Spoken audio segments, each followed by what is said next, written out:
अच्छा बाकी सब हैं देव, शंकर जी हैं महादेव। अच्छा ये महादेव क्यों है, कभी विचार किया? ये देवों के भी, इसलिए इनका नाम। लेकिन महादेव भी ऐसे साधारण नहीं बन गए। महादेव बनने के लिए भी देवताओं के काम के लिए जहर पीना पड़ता है, तब कोई महादेव बन पाता है। धन्य है महादेव। शंकर जी साधारण नहीं है। इनके कंठ में अगर विष है तो सिर पर गंगा है, कंठ में अगर विष है तो सिर पर गंगा है, सिर पर अगर गंगा है तो गले में भुजंगा है। लेकिन तन भी तीनों लोगों के स्वामी होने के बाद नंगा है। ये हमारे महादेव की रूपरेखा है। धन्य है भूत भावन महादेव। अनेक कथाएं आज एक आचार्य के मुख से सुनी हुई आपको सुना। हनुमान जी शंकर जी से हनुमान कैसे बने? एक बार पूरी पृथ्वी पर जल तत्व खत्म हो गया, जल बचा ही नहीं। ब्रह्मा जी परेशान, कौन जल तत्व को वापस लाएगा? विचार करने लगे, कुछ समझ में नहीं आया। जल तत्व बिल्कुल खत्म।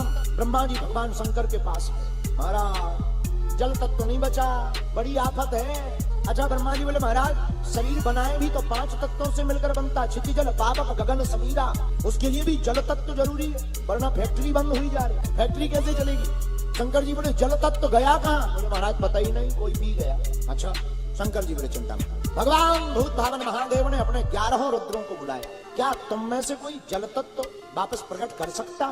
10 रुद्रों ने मना कर दिया, हम नहीं कर सकते। लेकिन जो 11वां रुद्र बचा, उन्होंने कहा महाराज हम जल तत्व प्रकट तो कर सकते हैं, लेकिन हमें अपने शरीर को गलाना पड़ेगा। भगवान शंकर और ब्रह्मा ने देवताओं के समक्ष कहा तुम चिंता मत करो, हम देवताओं को काम को पूर्ण कर दो, हम तुम्हें वचन देते हैं, तुम्हें नया रूप मिलेगा, नया नाम मिलेगा।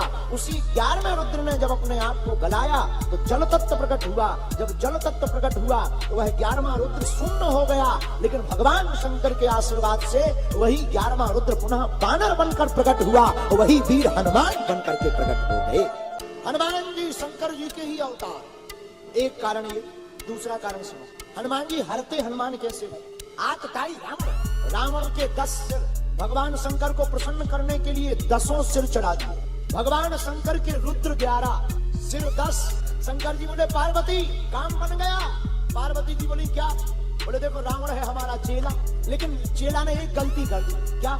10 रुद्र को प्रसन्न कर दिया, एक को नहीं दिया, एक नाराज है, हमें मौका मिल गया। पार्वती जी बोली क्या? भगवान शंकर हाथ जोड़ करके बोले देवी अब जब त्रेता युग में राम जी अवतार लेंगे तो हम वही 11वें रुद्र हनुमान बनकर के प्रकट होंगे, वो अपने चेला का ही विनाश करवाएंगे। देखो कितना बढ़िया कारण शंकर जी ने ढूंढ लिया। क्यों? क्योंकि वरना गुरु अपने चेला को खत्म करे तो गुरु की महिमा ना खत्म हो जाए। पूरी रामायण पढ़ना, सबने रावण को समझाया, गुरु जी ने कभी नहीं समझाया, शंकर जी ने कहीं नहीं समझाया। तो किसी ने कहा क्यों? रावण को सबने समझाया, मंदोदरी ने समझाया, हनुमान जी ने समझाया, जामवंत ने समझाया, शंकर जी आपने क्यों नहीं समझाया? शंकर जी बोले हमारी मानना ही नहीं है उसे। बोले क्यों? बोले हमारे सामने आता है तो हंसने लगता।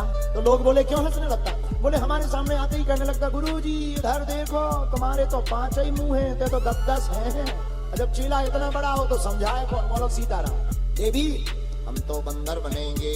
तो पार्वती जी बोली महाराज आप बंदर बनोगे तो आप बंदर बनो, हम बंदरिया बन गए। शंकर जी बोले ना ना ना ना, ना वहां एक ही सीट खाली, 2 नहीं। पार्वती जी बोली वाह महाराज हर बार जाते हो, हमें छोड़ ही जाते हो। हनुमंत चरित्र कहता है भगवान शंकर बने बंदर, तो जब पार्वती जी नहीं मानी तो उनको भी साथ ले लिया। भगवान शंकर बने बंदर, बंदर की पूंछ बनी पार्वती जी। इसीलिए तो जब राम जी ने पूछा क्यों हनुमान जी तुमने लंका जलाई? हनुमान जी बोले हमने नहीं जलाई, FIR हमारे नाम से ना काटी जाए। किसने जलाई? पीछे वालों ने। तो राम जी बोले भाई पीछे तो पूंछ है, पूंछ तो तुम्हारी ही है। बोले पूंछ हमारी है पर पूंछ तुम्हारी है। राम जी बोले मतलब? हनुमान जी हाथ जोड़ के बोले सरकार आगे ही राघव मेरे हैं, पीछे है पूंछ, रहस्य है भारी, बंदर को भला पूछता कौन है? प्रभु श्री राम से ही तो है पूंछ हमारी। हनुमान जी बोले महाराज लंका हमने जलाई है, FIR हमारे नाम से ना काटिए, पीछे वालों का मामला है। पीछे कौन है? श्री पार्वती जी पूंछ। पार्वती जी अगर पूंछ है तो फिर लंका क्यों जलाई पूंछ? एक संत हमें कथा सुना रहे थे, बोले पंडित जी ये लंका कुबेर की नहीं है, भगवान शंकर की। जब एक बार माता पार्वती नाराज हो गई भगवान शंकर से, सबके बड़े बड़े महल हैं, बड़े बड़े बंगले हैं, अपना भी एक मकान होना चाहिए। शंकर जी बोले रहने दो, अपन तो ऐसे ही ठीक है। और बात भी सही है, 3 लोक बस्ती में बसाए आप बसे वीराने में, धन धन भोले नाथ तुम्हारी कौड़ी नहीं खजाने में। 3 लोगों को देखो बस्ती में बसाया, और शंकर जी कहाँ? स्मशान में। किसी ने कहा तुम्हें शमशान क्यों अच्छा लगता है? बोले बाबा बोले ठीक ही लगता है, अच्छा ही लगता है। क्यों लगता है? कारण बताओ। बोले शमशान है ज्ञान की भूमि, वहां आके पता लग जाता है कितने बड़े बड़े बंगले बना लो, राख तो एक जैसी होती है, अमीर की और गरीब की। भगवान भोले बाबा से पार्वती जी ने कहा सबके भवन है, अपने भी एक मकान होना चाहिए। मकान। शंकर जी बोले मकान ही बनाना, छोटा मोटा क्या बनाना, सोने का बना। पूरी लंका का निर्माण करवा दिया भगवान शंकर। उस वक्त रावण नया नया विद्वान, भारी बड़ा मकान। हम ये नहीं कहते ये कथा सही है, हमने जो पढ़ी, जो आचार्य चरण से सुनी वो आपको सुना रहे। तो भगवान शंकर ने मकान बनवाया, विशाल मकान, सोने की लंका भगवान शंकर ने बनवाई। भगवान शंकर जी ने कहा कि भवन तो बहुत बड़ी, अब जो है वास्तु पूजन हो जाना चाहिए, पंडित जी को बुलाना चाहिए। पंडित जी पूछा कौन बढ़िया है, बेहतरीन। रावण ही फंस गए, उस जमाने में वही विद्वान थे। हमने सुना है रावण के 10 मुख, इसलिए उसको कहते हैं दशानन। एक दिन हम विचार कर रहे थे कि रावण को दशानन कहते हैं, 10 मुख हैं। ये 10 मुख क्या है? 6 शास्त्र और 4 वेद, यही 10 मुख है।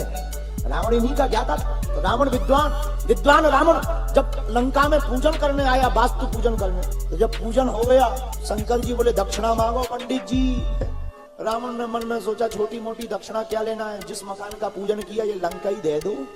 छोटी मोटी दक्षिणा क्या लेनी है, जिसका हमने वास्तु पूजन किया ये लंका ही दे दो। शंकर जी बोले जय हो तुम्हारी, जिसका तुम पूजन करने आए वही दान में मांग रहे। रावण बोले अब हम छोटे मोटे विद्वान तो है नहीं कि 2 4 5 मोहरों में मान जाए, हमें तो अगर दक्षिणा में देना हो तो यही लंका दे दो। और शंकर जी भी इतने भोले बाबा, बोले कौन नौकर चाकर रखेगा, कौन सफाई कर्मी रखेगा, कौन इसको व्यवस्था करने वाला रखेगा। शंकर जी बोले तथास्तु, दिया। रावण बोले जय हो, हमारा हो गया।